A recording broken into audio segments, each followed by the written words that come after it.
Good morning, South Valley. I'm so grateful to be able to share my testimony, and I pray that as you listen to it, you're encouraged in your walk with Jesus. Hi, everyone. My name is Chloe, and this is my story of God's transforming work in my life. How he brought me from being a lukewarm believer into an intimate, life-changing relationship with Jesus Christ. I grew up in a Christian home. I'm the youngest of 6 kids, and I'm a triplet. It's always my fun fact. Hey, Mom and Dad, where are you? They're in here. From the very beginning, Jesus was part of my life. I grew up hearing Bible stories, going to church every Sunday, and I was even baptized right here on November 20th of 2012. Looking back, I truly believe Jesus had my heart at a very young age. In high school, I led Jesus Club and Fellowship of Christian Athletes. People knew me as the good kid. And because of all those things, I assumed I had a strong relationship with Jesus. But I eventually realized I knew far more about Jesus than I actually knew him. Because following Jesus is personal.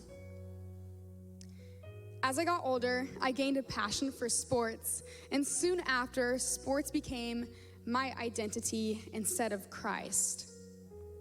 My performance determined my worth, so if I played well, I felt valuable, and if I failed, I questioned my worth. As sports became more competitive, church slowly became less of a priority. Tournaments replaced Sundays, practices replaced youth group, and before I knew it, I was drifting from my faith. In 2018, I graduated high school and received a scholarship to play soccer at Fresno State University. Go Bulldogs.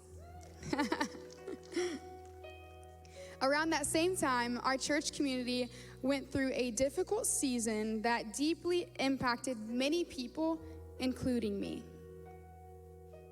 God used that season to reveal that part of my faith was actually rooted in church leaders, in church culture, and the people around me rather than Jesus Christ himself. He taught me that people can fail and churches can go through difficult seasons, but Jesus, he never changes.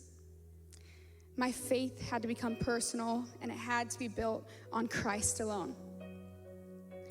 After my freshman year at Fresno State, I transferred to Biola University because I wanted a Christian education.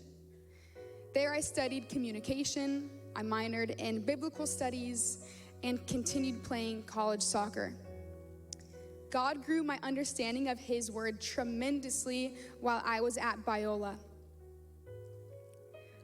But knowledge isn't the same as surrender. Even while taking Bible classes, serving in church, and being surrounded by believers all the time, I still struggled with seeking people's approval more than God's.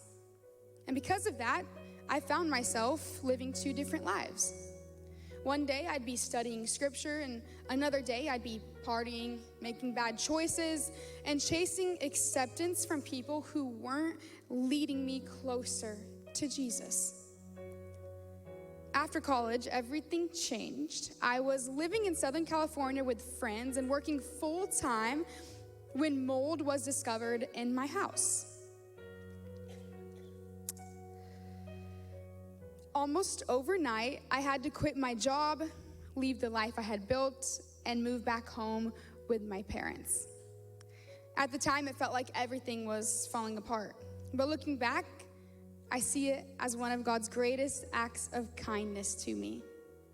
Because in those last months before moving home, I'd fallen back into the same pattern of chasing friendships that pulled me away from Christ. God removed me from an environment that was drawing me away from him and brought me back to the place where I'd first learned about him, here. That season of isolation became one of the sweetest seasons in my life. I began sharing Jesus on TikTok live streams and on social media. I prayed with people, I shared scripture, and I had conversations about my faith with complete strangers almost every single day. And for the first time, I wasn't just talking about Jesus, I was genuinely living for him. Sharing him with others became one of the greatest joys of my life, and I felt like for the first time I was truly walking out my calling. The more time I spent with Jesus, the more I shared him to others, the more my heart changed. His desires became my desires, and things that I once justified and compromised no longer brought me peace and no longer were even appealing. I realized that sin isn't just breaking rules, but it separates us from intimacy with God. And when you truly love Jesus, you don't want anything creating distance between you and him.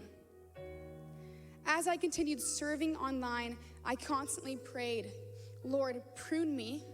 Lord, sanctify me. Lord, use me however you want. I was on fire for the Lord and truly putting him first in everything that I'd done.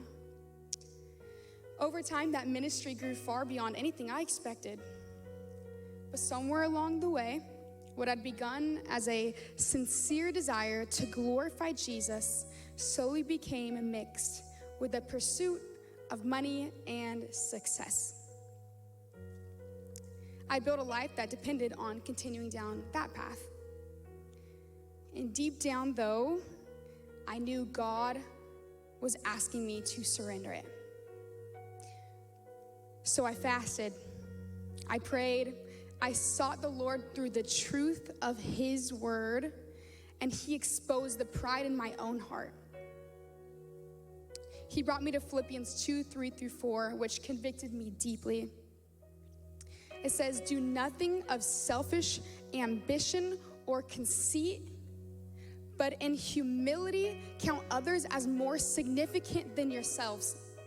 Let each of you look not only to your own interests, but also to the interests of others. I realize how easy it is to justify our actions simply because other Christians are doing the same thing. It's too easy to justify. But our standard isn't other Christians, it is Jesus Christ.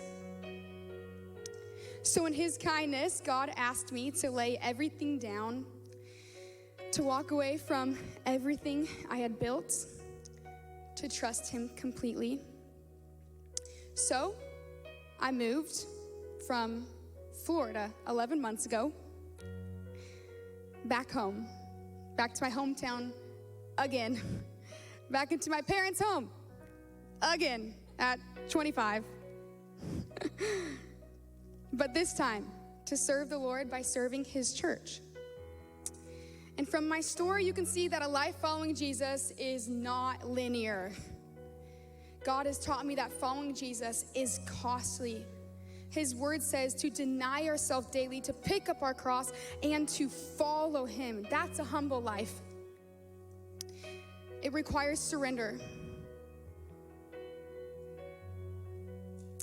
When I look back over my life, though, I don't see a God who was waiting for me to get my life together. I see a Father who patiently pursued me through every season. So if there's one thing I hope that you take away from my story today, it is this.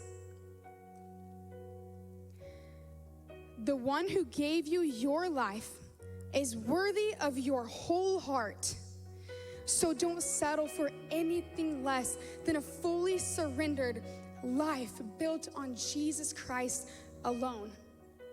Thank you.